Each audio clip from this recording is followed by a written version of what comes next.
Welcome. Thank y'all so much for being here. I am Councilwoman Tameika Issac Devine. I have the honor of serving as Vice Chairwoman with Nancy Barton for the Mayor's Domestic Violence Task Force, and I'm so honored to have you all here. This is the third time that we've done this Advocates Exchange, and every year we get more and more people coming, and we're so excited to have you here. The real reason we started this Advocates Exchange a few years ago is for those of you who have worked in the field for many, many years, and I see lots of you that I've seen for many years in this field, this is a very tireless job. We talk about first responders, and I shared this with the media earlier, but when you think about domestic violence and who the real first responders are, those are you all. A lot of times law enforcement is not called, and the people who interact with victims and the families affected by domestic violence first on the ground level are you all as victim advocates. And a lot of times this isn't a job that you get paid a lot of money unless things have changed. If they change, you don't get paid a lot of money. You work long hours, and sometimes you really don't get the thank you, even from the people that you're working with, because of the dynamics of what they live with. So we certainly want to be able, for us at the city and those of us in the community, first to say thank you. Thank you for what you all do. South Carolina still ranks horrible when it comes to domestic violence, but I told someone earlier, we would be a lot worse if we didn't have you all who work every day making sure that the community is educated, that victims have resources, that survivors know that they can speak out and tell their story and help other folks. So without you all, we would be really bad, a lot worse than we are. So we wanted an opportunity to come together to thank you all for what you do, but also an opportunity for you to network with others so that we can hopefully continue this way to educate each other, to network, to understand what other people's positions are, so that we can continue to help the victims and survivors and the families that we all serve. So this is an opportunity for that. So before we go into lunch, we actually have a dynamic speaker right after lunch, but I want you all to get your lunches and be able to network with each other. Before I do that, I wanted to recognize our partners, and I haven't seen Nancy Barton yet, but Sister Care is a partner. Nancy Barton has been in the trenches, you all know, for many years, but with us, she helped set up the Mayor's Task Force Against Domestic Violence, and Sister Care is a great partner of ours. I know Deb Haney and others are here, so Sister Care, if you all would please stand so everybody can see the representatives from Sister Care.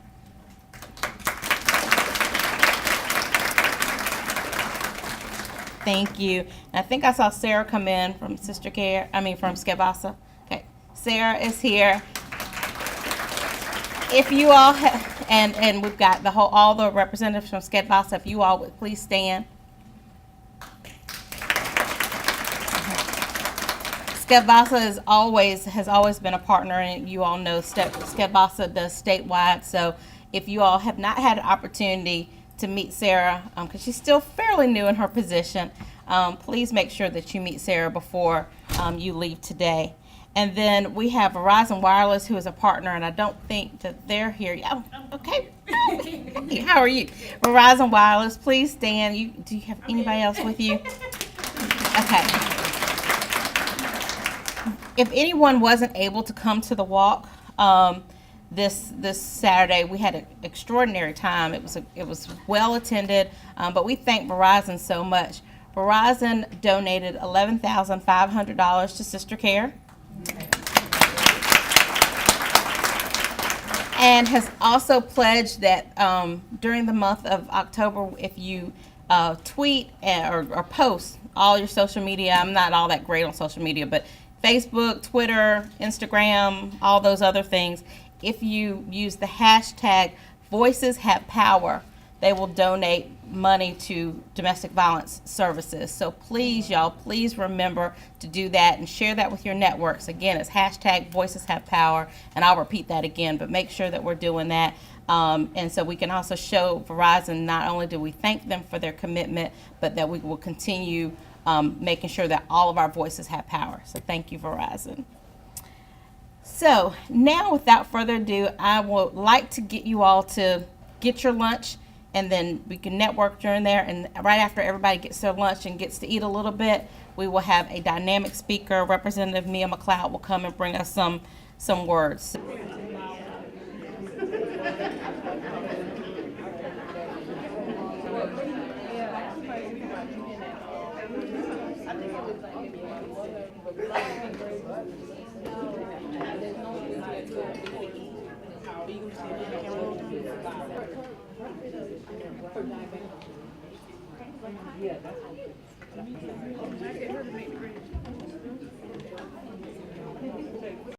Before I bring forward our dynamic speaker, I just wanted to introduce for a few words our dynamic mayor of the city of Columbia, who has worked tirelessly in this before he was even mayor, as a husband and a father and a son.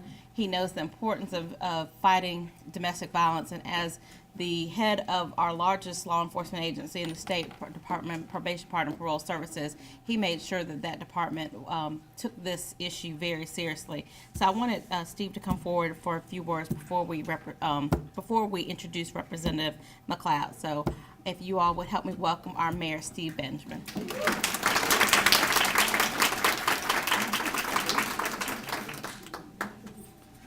I want to thank Councilwoman Issac Devine. She hates when I say that. She says it's divine. But as a father of two daughters, she was somebody's daughter first. Councilwoman Issac Devine, my dear friend, for the incredible work and leadership she's done on this issue over the last several years. Her years in public life as an elected official, her years prior to that as a prosecutor and a community leader. Last weekend we had probably our best walk that I can remember since you started it years ago, and we have the pleasure and the honor, I and Bob Coble, of it being called the Mayor's Walk. It is Tameika Devine's walk. She along with Leisha and their entire team have worked to build it up over the last several years, and it's something that I think we can all be truly proud of. Just an opportunity for the entire community to come together and say that enough is enough. Enough is enough, and to make sure that the victims of domestic violence know that they are not alone. That the entire community stands with them side by side, and back of them, and in front of them, and that we will partner with anyone and everyone to begin making South Carolina known on the list. And the list you want to be high on, you want to be high on those lists. The ones you want to be low on, you want to be low on those lists. We're tired of things being turned around. So I'm here in full support of this effort. It's good seeing Chris Turner and a couple other guys here too. I walked in and I said, "Am I the only dude here?" but I'm not the only man in the room. See the young man over here. Thank you very much. Just want to say thank you to each and every one of you. I know there are survivors in this room. There are people who dedicated their lives to fighting domestic violence.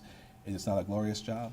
It is certainly an incredibly rewarding job, and just want to say thank you for all that you do. It's probably those are the two most powerful words in the English language. Thank you, thank you, thank you, and just know that as you continue on this journey, you're not alone. May God bless you and keep you.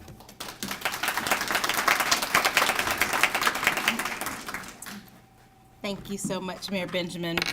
Now it is my honor to introduce today's speaker. And if you look on the back of your programs, you have her official bio. I'm not going to read all of this, but I certainly want you all to take note of her bio and her accomplishments. But what I would say about Representative McLeod is she is someone that I consider a very dear friend, and someone who has been in the trenches on this issue for many years as well.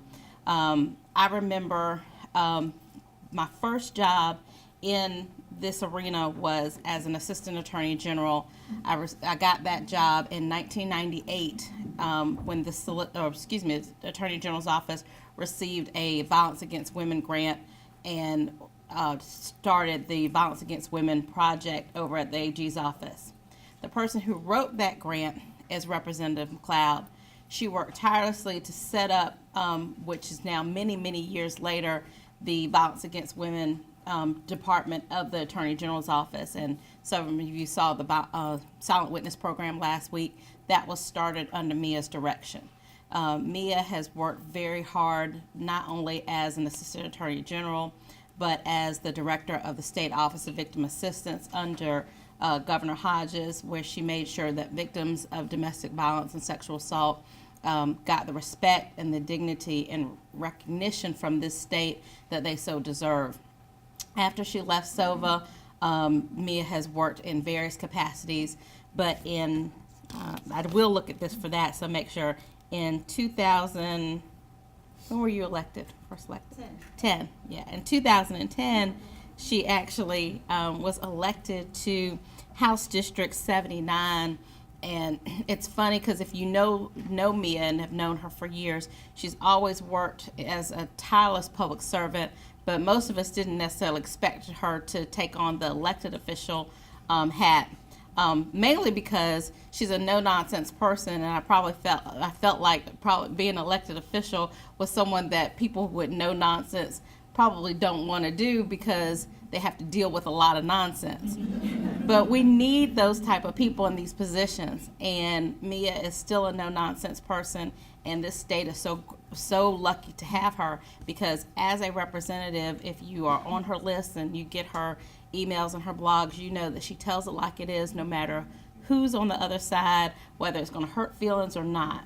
And so we're very, very lucky to have her as an appointee on the new Criminal Domestic Violence Reform Committee. She was appointed by Speaker Jay Lucas just a few months ago, and she can tell us a little bit about the progress that they've made on that committee. But we know that having her there, that the voices of advocates, the voices of victims, the voices of survivors, the voices of the people who really need reform in this state will be represented on that committee. And so we're so honored to have her. And without further ado, if y'all would please help me, join me in welcoming Representative Mia McLeod.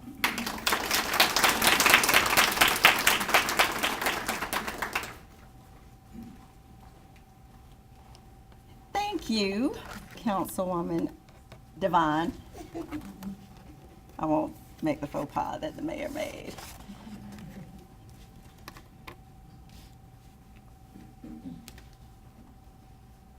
I do appreciate you taking me back to the years of struggle that we've had in this area and in this state with regard to domestic violence. We've made progress in some areas, and we have regressed in others. But it's not every day. I'm going to try to stay as positive as I possibly can.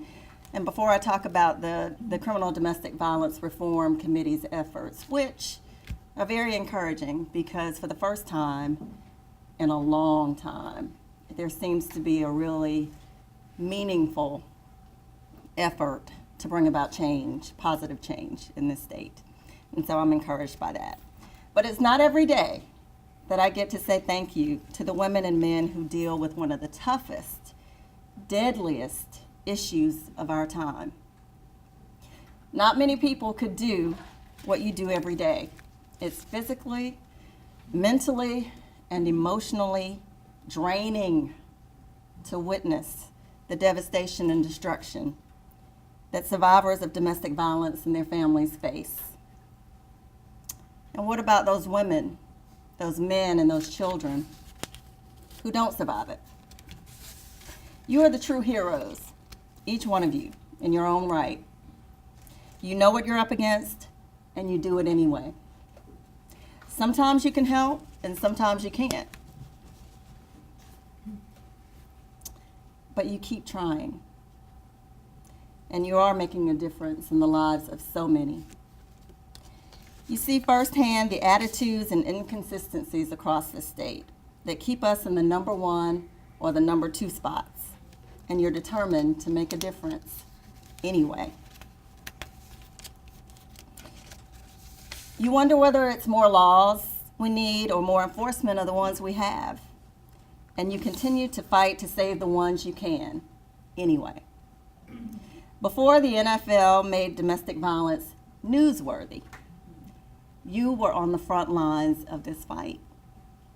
And every day, you're challenged to find and keep funding, to work with the resources you have instead of the resources you need, and to do so much more with so much less.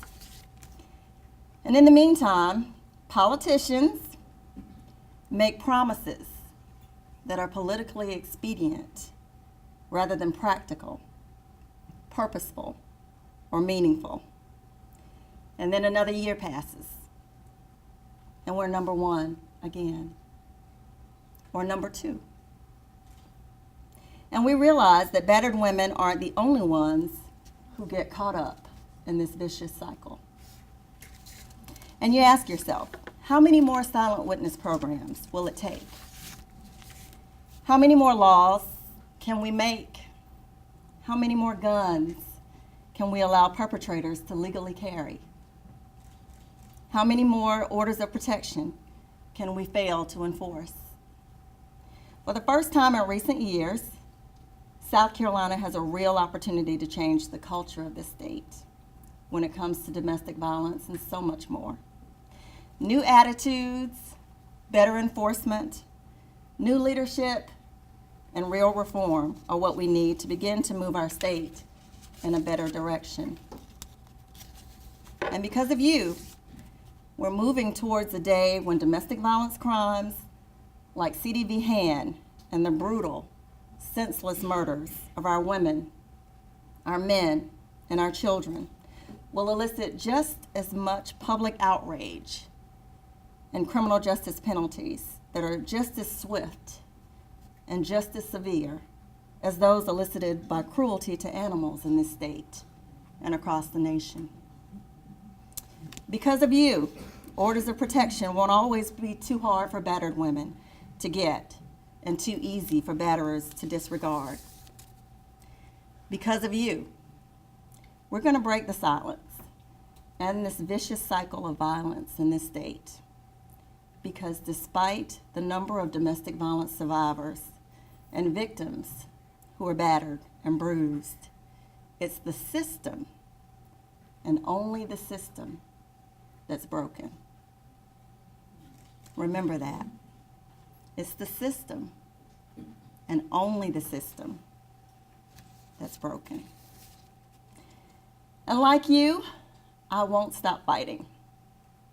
I can't stop fighting until we truly turn the tide in this state. As a mom, I can't stop. As a legislator, I won't ease up. As a community leader, I vow to keep pressing and pushing. As Zelda's cousin, who was brutally murdered by her ex-fiance last year, I have to keep this fight. As a woman, I won't stop telling the countless stories of my kindred souls, my kindred spirits, my kindred sisters, whose anguish and pain cry out from the grave and from the hearts of all who know the brutality of this crime much too personally. I promise I won't stop, and I beg you not to stop either. Thank you, City of Columbia, for inviting me. Thank you, Councilwoman Devine, for making sure that this crime does not go unnoticed and unpunished and ignored in our state the way it has been. As I said, we made progress in some ways, and we've taken steps back in others. And it's time for a change. We're number 2 in the nation. That, to me, says we're number 1 in the nation. Still,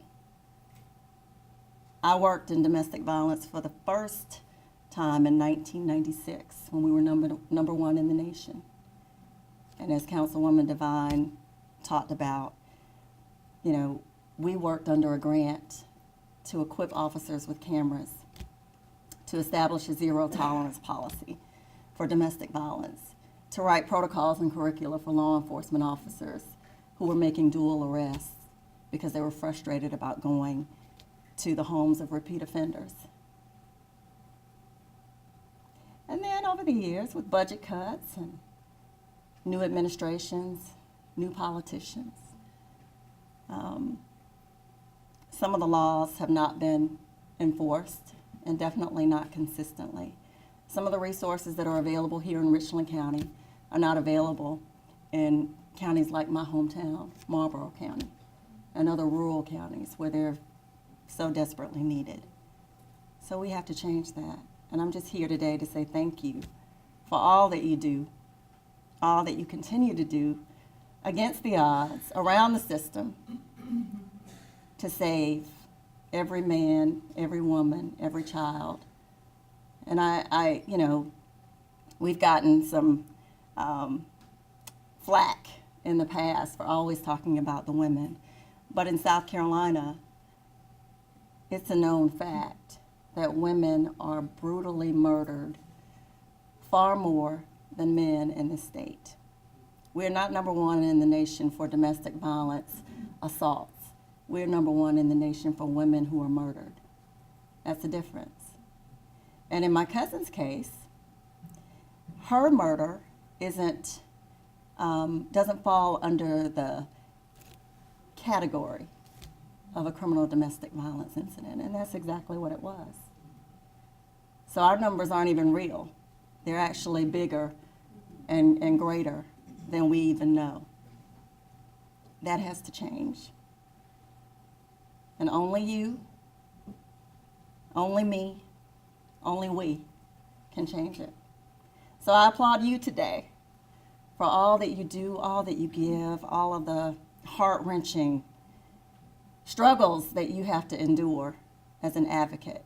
But advocacy is so important. It's so critical to moving this state in a better direction. We can't count on having a female governor. I haven't seen that she's ever addressed the issue other than to take funding. But that's my soapbox. I'm not going to get on that today. But what we can do is continue to fight, continue to press on. We need your feedback. Our committee needs your feedback. I know that we actually meet twice this month.